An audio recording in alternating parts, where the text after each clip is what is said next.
Morning दोस्तों, कैसे हैं आप लोग। आप उम्मीद करता हूं कि आप लोग स्वस्थ और मस्त होंगे। चलिए, तो मैं अगली टॉपिक में आपको बताया था पासा। अब अगली टॉपिक स्टार्ट करने जा रहा हूं कैलेंडर। कैलेंडर किसे कहा जाता है? कैलेंडर सर्वप्रथम जानिए, कैलेंडर के जनक किसे कहा जाता है? कैलेंडर के जनक पोप ग्रेगरी को कहा जाता है, जो यूनान के थे। कैलेंडर जिसमें दिन, सप्ताह और वर्ष इत्यादि के बारे में अध्ययन किया जाता है, उसी को हम कैलेंडर कहते हैं। कैलेंडर के जनक पोप ग्रेगरी को कहा जाता है, जो यूनान के थे। जो जूलियस सीजर द्वारा लिखा गया कैलेंडर था, उसको मॉडिफाई करके पोप ग्रेगरी जी ने एक आधुनिक कैलेंडर का निर्माण किया। जिस आधुनिक कैलेंडर का निर्माण किया उसे ग्रेगरियन कैलेंडर कहा जाता है। अब देख लीजिए कि वर्तमान में कैलेंडर का जनक पोप ग्रेगरी को कहा जाता है। पृथ्वी सूर्य की परिक्रमा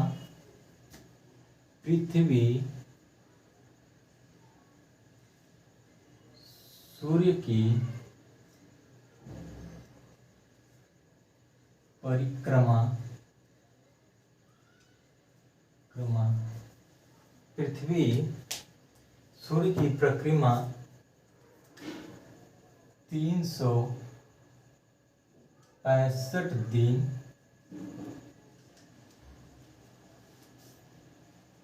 तथा लगभग 6 घंटे में करती है। पृथ्वी सूर्य की परिक्रमा 365 दिन लगभग 6 घंटे में करती है। लगभग क्यों? क्योंकि पूरा एग्जैक्ट 6 घंटे में नहीं करती है, ये पूरा करती है 5 घंटा 48 मिनट 45 सेकेंड। 5 घंटा 48 मिनट 45 सेकेंड 51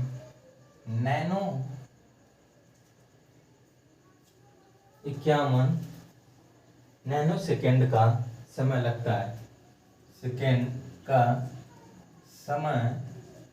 लगता है। अर्थात पृथ्वी सूर्य की परिक्रमा 365 दिन तथा लगभग 6 घंटे में करती है। 6 घंटा मतलब लगभग क्यों? एग्जैक्ट जो है 5 घंटा 48 मिनट 45 सेकेंड 51 नैनो सेकेंड का समय लगता है। ठीक।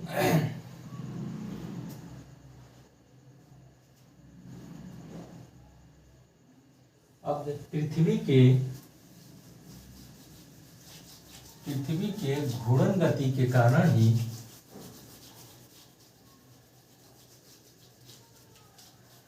पृथ्वी के घूर्णन गति के कारण ही वर्ष को 2 भागों में विभाजित किया जाता है। पृथ्वी के घूर्णन गति के कारण ही वर्ष को 2 भागों में विभाजित किया जाता है। पहला होता है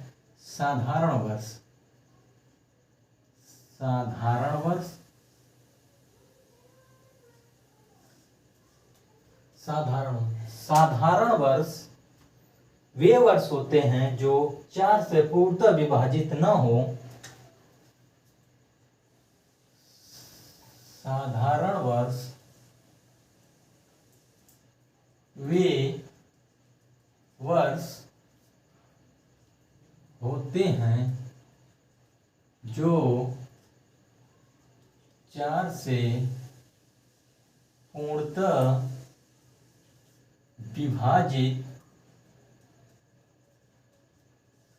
न हो। साधारण वर्ष वे वर्ष होते हैं जो 4 से पूर्णतः विभाजित न हो तथा साधारण वर्ष में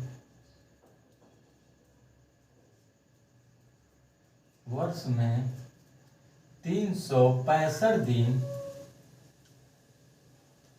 साधारण वर्ष में 365 दिन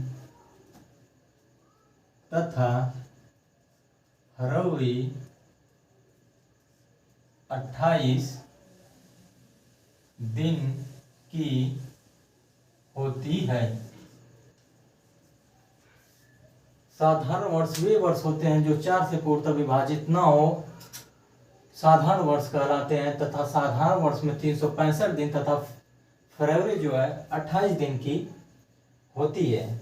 उदाहरण 1994, 1998, जैसे 1994, 1998, 2002 इत्यादि इत्यादि। साधारण वर्ष वे वर्ष होते हैं जो 4 से पूर्णतः विभाजित न हो, वे साधारण वर्ष कहलाते हैं। साधारण वर्ष में 365 दिन तथा फरवरी 28 दिन की होती है। जैसे 1994 जो है 4 से पूरी तरह विभाजित नहीं है, 1998 भी 4 से पूरी तरह विभाजित नहीं है, 2002 भी पूरी तरह से विभाजित नहीं है। तो ऐसे वर्ष क्या होंगे? ऐसे वर्ष जो है साधारण वर्ष कहलाएंगे। जो 4 से पूरी तरह से विभाजित ना हो वे साधारण वर्ष कहलाते हैं। जैसे 1994, 1998, 2002, 2006 इत्यादि साधारण वर्ष कहलाते हैं। लीप वर्ष,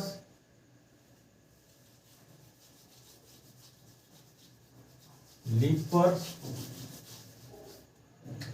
नंबर 2 होता है लीप वर्ष।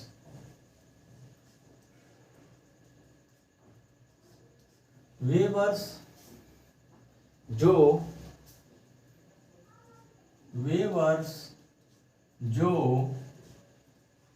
4 से पूर्णतः विभाजित हो जाए,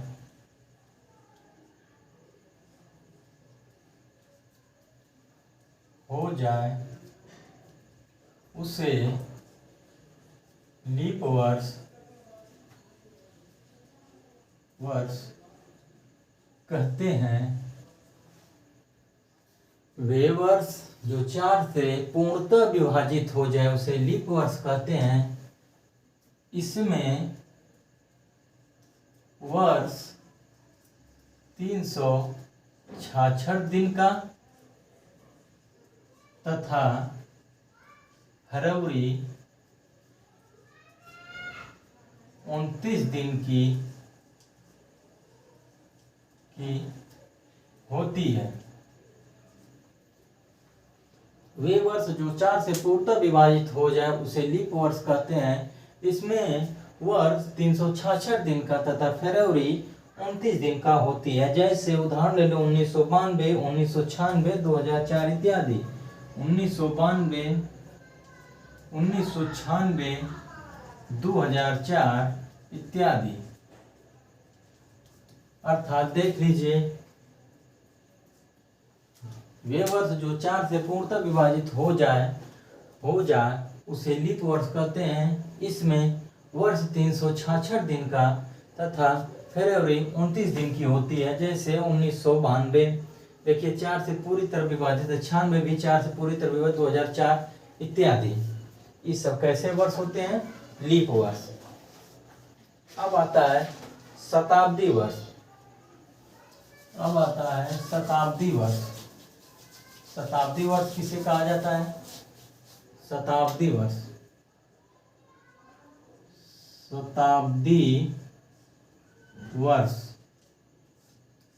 वे वर्ष जो 100 से पूरी तरह से पूर्णतः विभाजित हो जाए, वे वर्ष जो 100 से पूरी तरह विभाजित हो जाए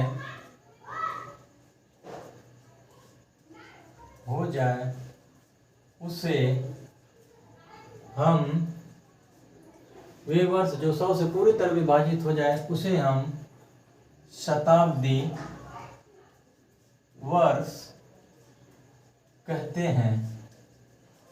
वे वर्ष जो वे वर्ष जो 100 से पूरी तरह विभाजित हो जाए उसे हम शताब्दी वर्ष कहते हैं। जैसे 100, 200, जैसे 100, 200, 300 इत्यादि। वे वर्ष जो 100 से पूरी तरह विभाजित हो जाए उसे हम शताब्दी वर्ष कहते हैं। जैसे 100, 200, 300, 400 इत्यादि। शताब्दी वर्ष को हम दो भागों में विभाजित किया जा सकता है। शताब्दी वर्ष को हम दो भागों में विभाजित करते हैं। नंबर 1 होता है शताब्दी साधारण वर्ष,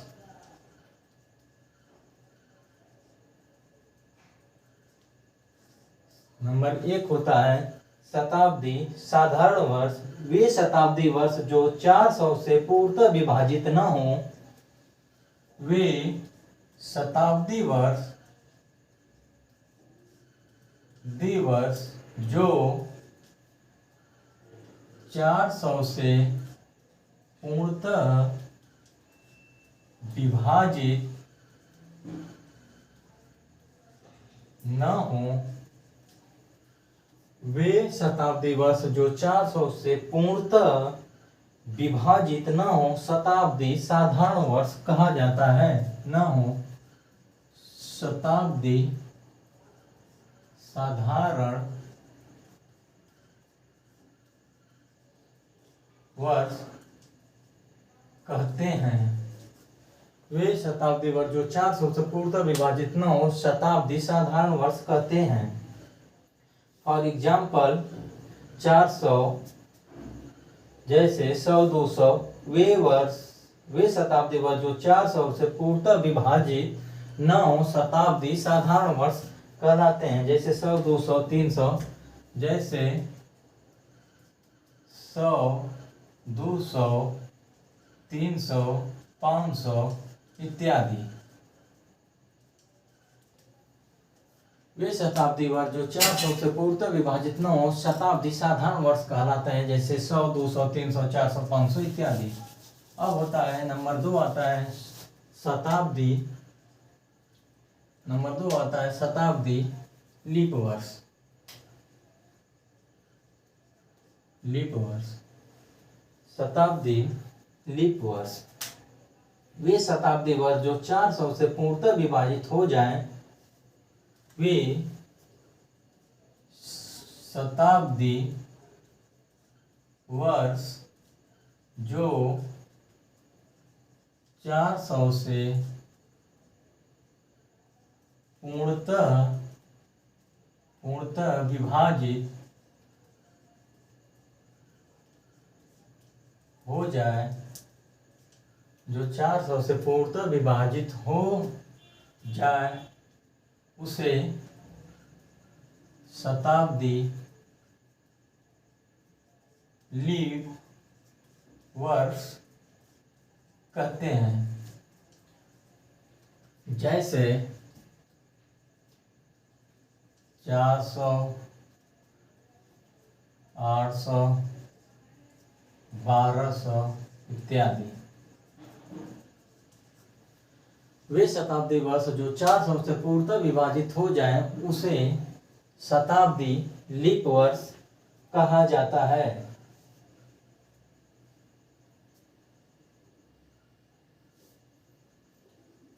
उसे शताब्दी लीप वर्ष कहा जाता है। तो चलिए हम अब आपको अगले वीडियो में इससे आगे सब क्वेश्चन बताएंगे। कुछ महत्वपूर्ण क्वेश्चन इससे आगे बताएंगे और भी इसके बारे में पूरा डिटेल से अगली वीडियो में बताएंगे। यदि हमारी वीडियो आपको अच्छी लगी तो प्लीज़ इसको ज़रूर सब्सक्राइब कर दीजिए और लाइक का बटन दबा दीजिए उसमें ताकि हम आपको ऐसे ही और वीडियो दें और आपके यहाँ ये जानकारी पहुँचाएँ। ठीक है, तब तक के लिए धन्यवाद।